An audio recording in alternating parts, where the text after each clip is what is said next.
Let's get it. It's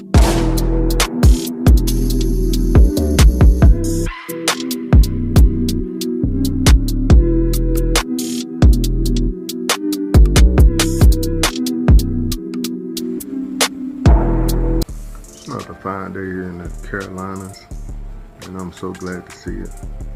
I do hope everyone is well as always. That you're able to get out and enjoy this day the Most High has given us, and rejoicing in it and being glad.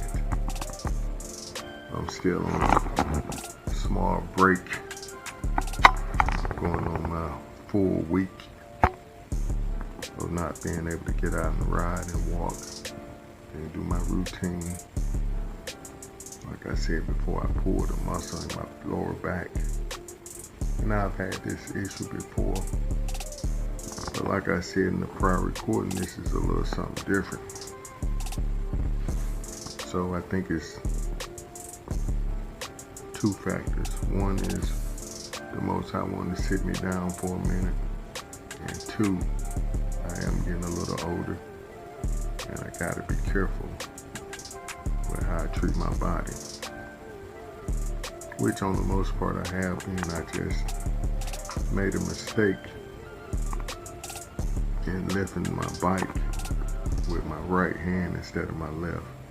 I had already been lifting with my left hand because of my left foot.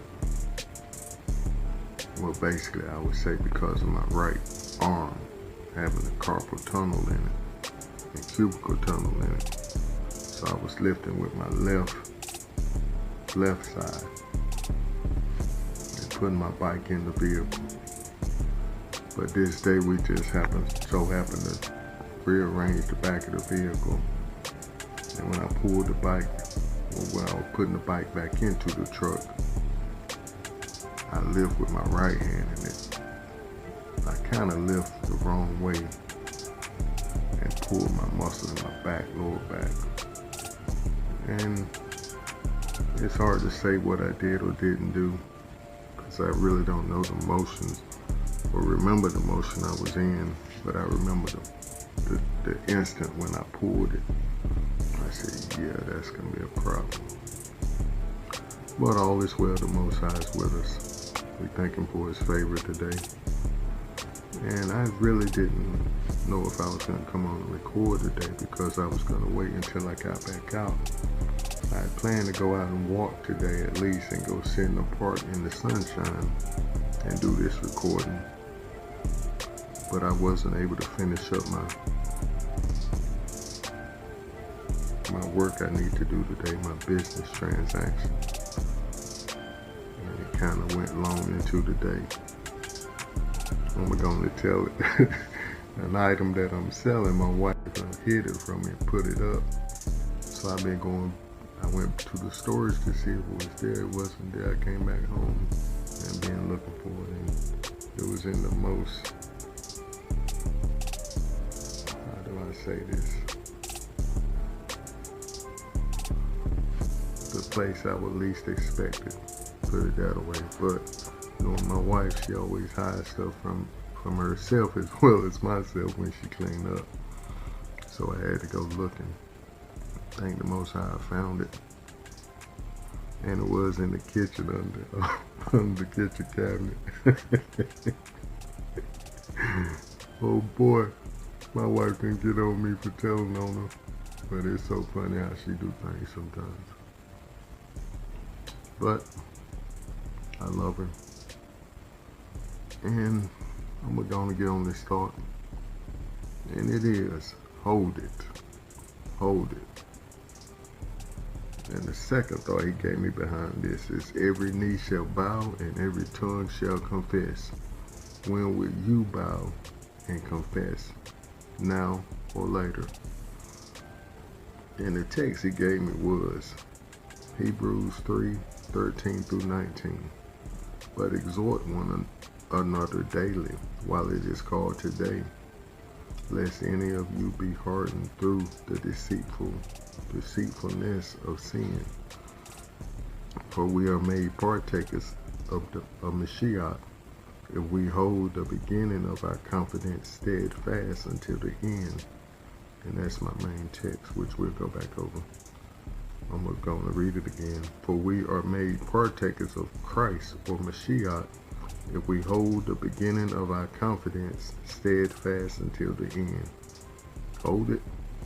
While it is said, today, if ye hear his voice, harden not your hearts, as in the provocation.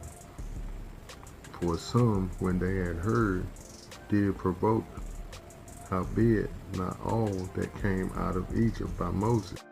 But with whom was he grieved 40 years? Was it not with them that had sinned, whose carcases fell in the wilderness? And to whom sware he that they should not enter into his rest, but to them that believe not? So we see that they could not enter in because of unbelief. Very powerful. And basically what Hebrews 13 through 19 is telling us is that we as brothers and sisters should exhort one another daily while it is day. And it says that for a reason, because the night is coming, like the Most High said, or Yahushua said, when no man can work. And that's going to be the nighttime of this existence, if you want to call it, where there will be no salvation given or no salvation available.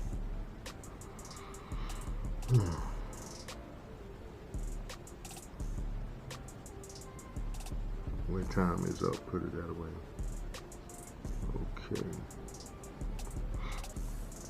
But it says, for we are made partakers of the Mashiach, if we hold the beginning of our confidence steadfast until the end. Which means we're going to be made like him. We're going to be given our immortal bodies.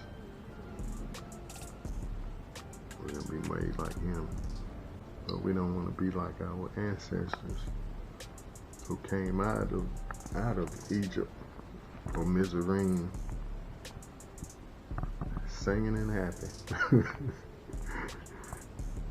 Pockets full of gold and silver and goods, excited, happy. But the whole point is they didn't trust in the Most High. Or they didn't trust him like he needed them to trust him. They only trusted him like they wanted to trust him.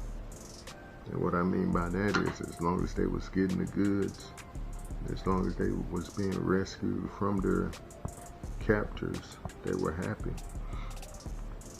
But they didn't want the law and order that has to come with keeping that salvation and keeping that salvation and keeping that relationship with the Most High, because that's what he wanted, and they didn't want relationship with him because they thought he was too strenuous. Just as they told Moses, you go on up there to the mountain and talk to him, we're scared of him. And I thought about that script. Why would they be afraid of the one who just delivered them by a mighty hand out of Egypt? See, our ancestors are like us sometimes. We're very, what's the word? We have short memories. And we don't look in the rearview mirror often enough in this point. But it says Moses was grieved with him 40 years. And I can imagine that being a leader of folks, that you witness the Most High's hand do great things for them in their lives, and they still act like they don't get it the next day. It's sad. But he's telling us in this text not to be like them. When he had to, basically the day of provocation,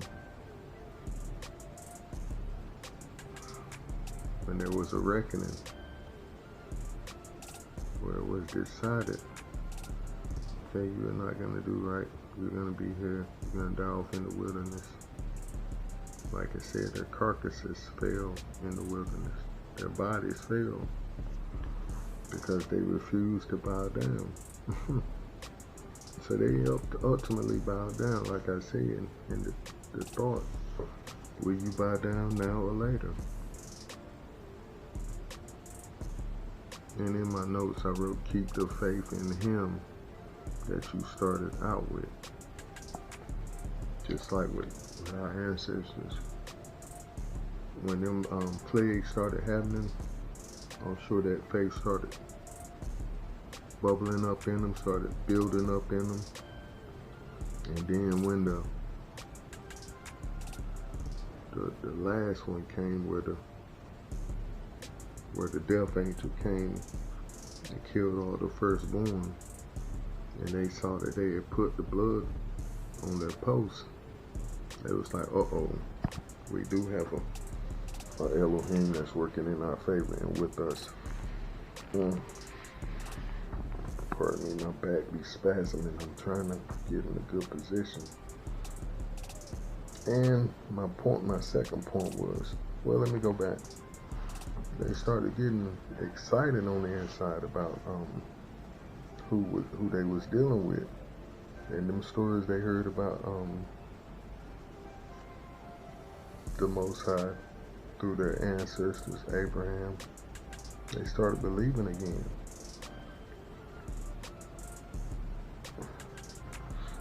But once he got them out there, delivered, and started giving out demands on that relationship, demands on the blessings that we're receiving through that relationship, they didn't want it. And see, that's how we are.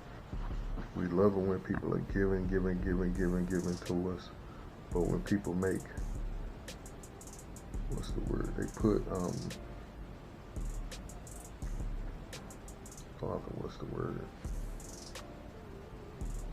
boundaries on the relationship and stipulations on the relationships.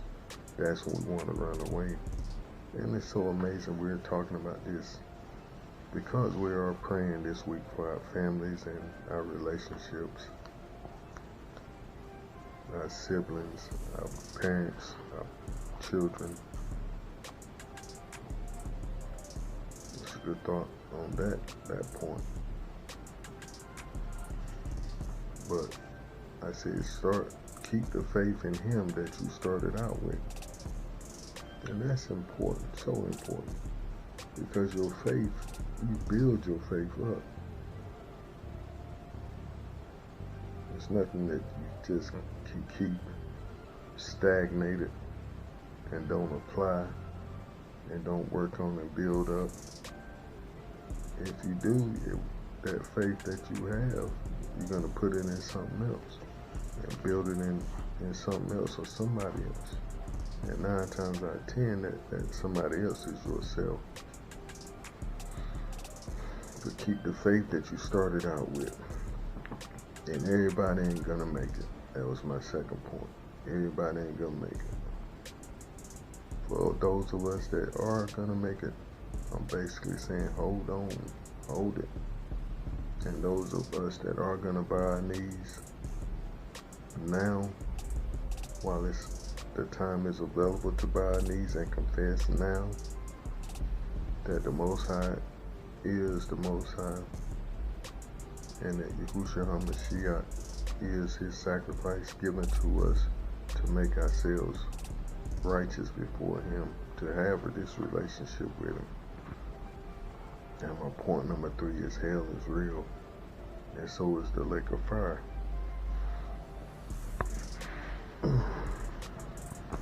You see, we don't hear people talk about these points, especially these 2 points, that hell is real and so is the lake of fire, pretty much at all, because it's not popular. And folks are not telling people that they have to be righteous to make it into the kingdom. They have to have a pure heart before the Most High, and they have to follow his orders for their lives. And we don't want to hear that. We want to do our own thing when we want to do it and how we want to do it.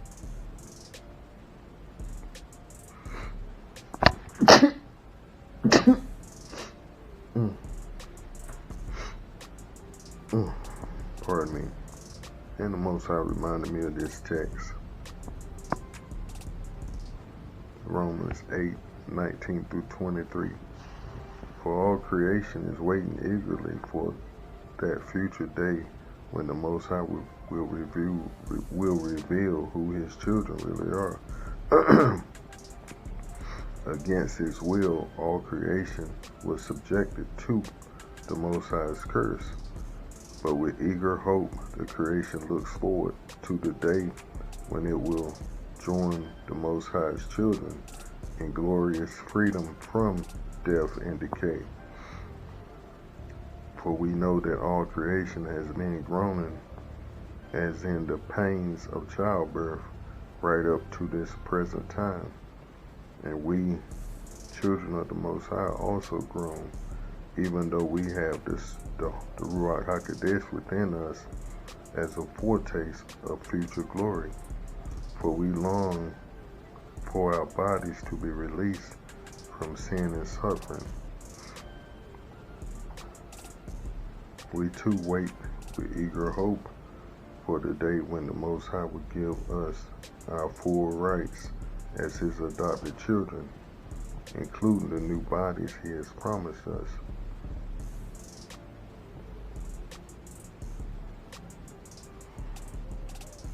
And I was thinking about this text. Well, actually, I was thinking about all the volcanoes that was going off or erupting all at the same time. And this text came to me, I was remembering it, how it's like birth pains. But birth pains to what? That's the question. Because when I look at those volcanoes, I think about that being a lake of fire, to be quite honest. You see the lava flowing like a river. And just imagine that whole system being one in one designated area. Oh boy, it would be a lake of fire. And I think that's a warning. Just like we have the Ruach HaKodesh, the fire, the spiritual fire, if you would say. I think the volcanoes and the lava is an idea of the foretaste of what could be received if you don't receive the Most High. It's just a reminder of what could be if you don't bow down now. As the text says, every knee shall bow and every tongue shall confess that Yahushua HaMashiach is the King, is the Most High.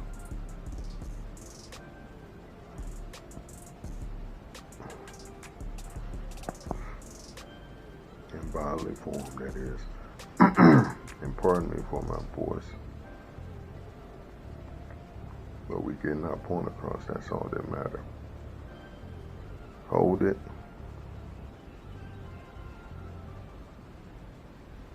And see, that's why I try my best to get out here daily, at least those 5 days a week, and exhort our family. And that's who I am, an exhorter. And it's my job to lift us up and build us up and to tell the truth at the same time. Because a lot of times like this thought most folks don't want to hear. But hell is real. And so is the lake of fire. But see, if we go on and bow our knees to the Most High now and confess that he is Lord, or he is master of all, creator of all, and that he has a plan for each of our lives and walk that plan out, then we won't have to walk out the plan that he has for us later on if we don't bow and confess. Because we're going to bow just like our ancestors bowed in the wilderness. It was a unwilling bowing. It was an unwilling bowing, but they yet bowed. And we all have to face that day where we have to bow down and give up the ghost and basically leave these bodies and go on into what comes next. And that's either we're going to be with the Most High or not. And we know what the not is. And there's no excuses. There's no in-between. And see, that's why the Most High wants us to, like he said in his text, choose you this day who you will serve. He said in this text also, I'd rather you be hot or cold. Because with you being lukewarm, I have to spit you out my mouth. I don't want you. And there ain't no in between. You can't say, well, the Most High knows my heart. God knows my heart. Jesus still working on me. Okay, how long have you been saying that same statement? He's not finished with me yet. Don't judge me. Okay, we're not going to judge you. We're going to judge your fruit. And your fruit, or what they call, what was that saying? They're rotten on the vine. Your fruit are rotten on the vine. They haven't hit the ground yet, and your fruit is rotten. That means you have nothing to show forth. But I'm going to let that be my time. I believe I can go on and on and on with this thought. But stay up and keep pushing forward in the right direction. Shalom.